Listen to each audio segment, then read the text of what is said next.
한강의 기적과 위대한 대한민국을 있게 한 자유우파 국민 여러분 안녕하십니까? 4월 25일 송영진 아침방송 간추린 뉴스 시작하겠습니다.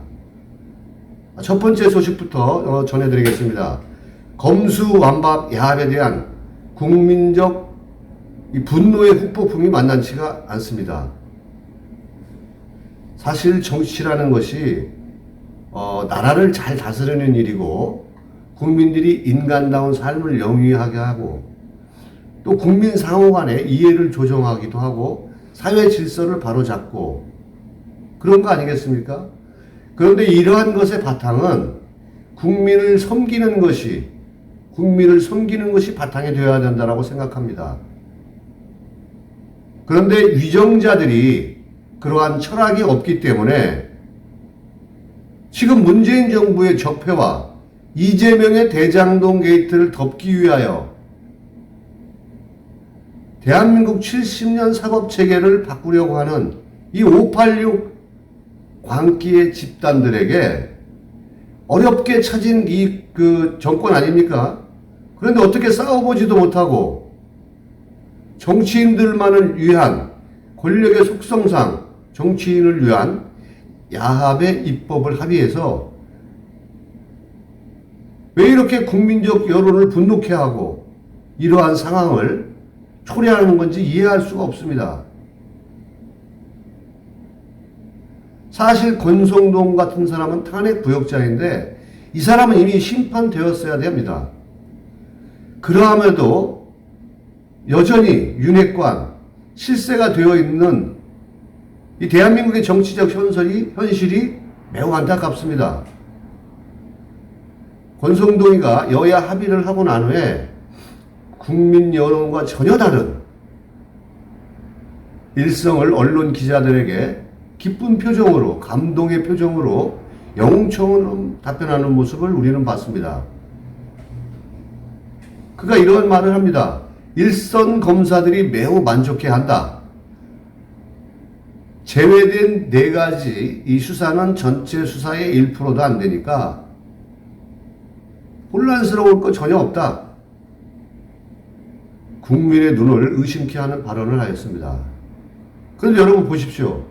자신의 말과 다르게 검사뿐만이 아니라 많은 국민들의 여론이 좋지 않은 상황으로 그러자 하루에 2번씩 사과하는 모양으로 바뀌어가고 있습니다. 그뿐 아닙니다. 국민의힘당의 이준석 대표는 여야가 합의한 검찰청법, 형사소송법, 이것은 우리가 검수완박법이라고 합니다. 이 자체를 재검토한다는 말을 하고 있습니다.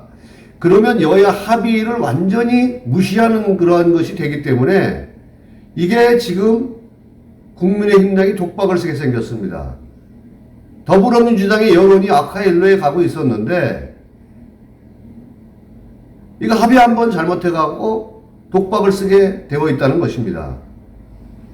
그러니까 더불어민주당에서는 신이 나가지고 그러면 원안대로 또 통과시키겠다. 지금 엄포를 하고 있는 상황입니다. 자, 이렇게 되면은 윤핵관과 지금 그 합의에 대한 것을 재검토하겠다는 이준석과의 충돌이 생기겠네요. 자, 우리는 잘 지켜보겠습니다. 굿이나 보고 떡이나 먹겠습니다. 그래서 윤핵관 타협 부역자들에게 한마디 하겠습니다. 권성동과 장제원은 자신들이 잘나서 대선에서 이긴 거라 생각하면 아주 커다란 착각입니다. 윤석열을 당선시킨 자유우파의 국민에는 피와 눈물이 있을 것입니다. 겸손하십시오. 겸손하지 않고 자신들이 잘났다는 착각에 이러한 불손이 국민 여론을 무시하는 검수 야합으로 정치인들을 위한 입법으로 변질시켰다고 생각합니다. 분명히 곧 불어닥칠 국민 저항이 있음을 명심하십시오. 어떠한 권력도 국민은 이길 수 없습니다. 자, 두 번째 소식입니다. 더불어민주당의 안민석 의원이 조국 전 법무부 장관의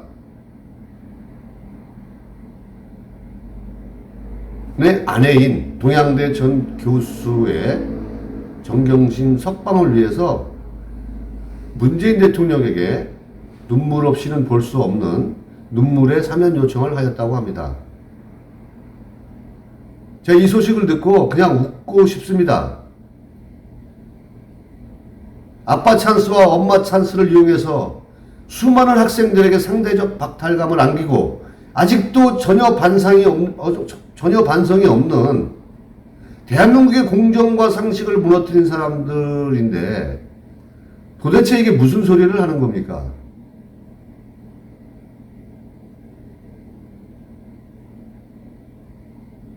안민석이가 경기도지사 후보로 나와서 또 관종의 모습을 보이는 것 같은데 안민석은 경기도도지사의 후보의 자질도 전혀 되지 않는 정말 양아치 같은 정치인 아닙니까? 최순실의 30조 40조는 찾았습니까?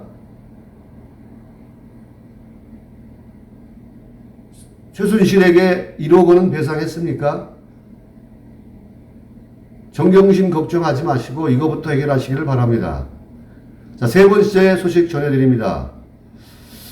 그 대장동 특혜 의혹의 개발자 유동규의 극단적 선택을 했다는 소식을 우리 송영진 방송 아침 뉴스 시간에 전해드린 바가 있습니다.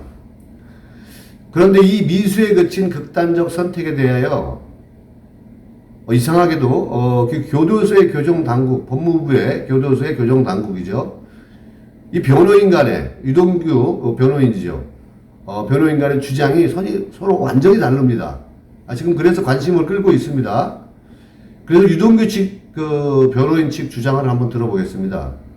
유동규 변호사는 언론사 취재진에게 보낸 문자를 보면 유 씨가 수면제 50알을 먹고 목숨을 끊으려 했으나 응급실로 긴급 후송돼서 치료 없이 오후에 구치소로 복귀했다. 이런 문자 메시지를 보냈습니다. 그러면서 거기에 이제 그 자살을 하게 된 동기는 유 씨가 아침에 깨어나지 않자 구치소 직원들이 유 씨를 병원으로 이송했다는 것인데 유 씨 변호인들은 유 씨가 사실혼 관계인 A 씨에게 시키지도 않은 휴대전화 증거인멸 교사로 구속영장이 발부됐습니다. 그래서 처와 딸을 볼 수가 없고 가족들에게 오랜 기간 피해를 주느니 세상을 떠나고 싶다고 이렇게 변호인 측이 주장을 했습니다. 그래서 이제 이러한 여러 가지 정황들로 인해서 유동규가 자살했다 이러한 내용이에요. 근데 이에 대해서 교정당국은 전혀 다른 얘기를 합니다. 한번 들어보겠습니다, 여러분. 유 씨가 극단적인 선택을 시도하지 않았다라고 반박을 했어요. 교정당국 관계자는 유 씨가 수면제를 과다 복용한 적도 없고 수면제 50알을 구치소에 반입하는 것 자체가 불가능하다고 합니다. 유 씨가 극단적인 그 행동을 한 적도 없고 건강도 이상이 없다. 법무부의 교정당국이 이렇게 발표를 했습니다. 그리고 교정당국자가 또 이렇게 얘기를 했습니다. 그러니까 또 유 씨 측은 뭐라 그랬냐면 유동규 측 변호인 측은 또 뭐라 그랬냐면 구치소 측이 제대로 파악을 못한 거다. 유 씨가 부인과 딸에게 남기는 유서도 구치소에 방에 그대로 남겨져 있다고 이렇게 주장했습니다. 여러분 왜 이렇게 같은 사안에 대해서 서로 다른 얘기를 할까요?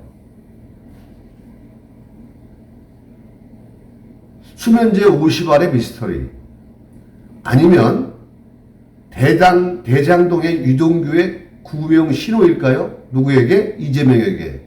유동규가 이재명에게 나를 구해주지 않으면 대장동의 모든 질시를 불겠다는 이게 막가겠다는 신호가 아닐까 하는 생각을 해봅니다. 자, 이재명이 이게 사실이면 이제 이재명이도 끝으로 가는 것 같습니다.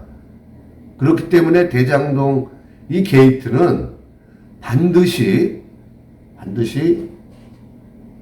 특별검사를 지금 임용을 해서 하루빨리 수사를 해야 된다라고 생각합니다.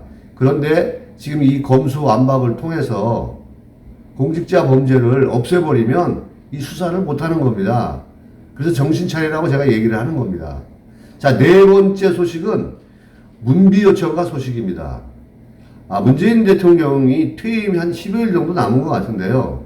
그런데 청와대에 신동호 연설비서관이라는 사람이, 연설문을 쓰는 사람을 연설비서관이라고 하겠죠. 문재인을 향하여 끝없는 문비요청가를 지금 정말 칭송을 하였습니다. 어떻게 했냐면, 문재인 대통령은 권력욕이 없다. 권력욕 없이 새로운 세계에 도달할 수 있다는 그 가능성을 보여주었다. 그는 홀로 그렇게 했다. 여러분, 이거 듣고 어떠십니까? 저는 참 어처구니가 없습니다. 뭐 개인의 충성도야 서로 다르니까 이해할 수 있는데, 역대 정부 중에서 가장 많은 재앙으로 국민적 고통을 받게 했고, 국민 간 진영 논리에서 갈라치기로 국민 통합은 완전히 산산이 부서졌습니다. 대한민국의 국격은 떨어졌습니다. 대한민국의 국방, 안보, 외교, 교육 모든 분야에서 철저하게 무너져 내렸습니다. 우리 선조들의 피와 70년의 대한민국이 문재인 정부 와서 완전히 무너졌다는 얘기입니다. 그런데 이러한 사람이 권력욕이 없다?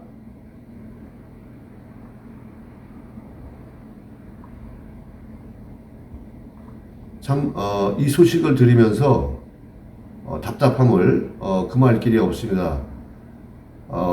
어쨌거나 10여일 정도 남은 이 문재인이 더 이상 대한민국에 아무 일도 하지 말고 그냥 조용히 있다가 나가기를 간절하게 바랍니다. 손영진의 아침 방송 이것으로 마치겠습니다. 오늘 월요일인데 여러분들 행복한 한 주간 되시고 건강한 한 주간 되시고요. 아직 손영진의 그 구독과 좋아요, 알람 설정 안 하신 분들은 알람 설정, 좋아요, 구독 꼭 해주시기 바랍니다. 여러분 감사합니다.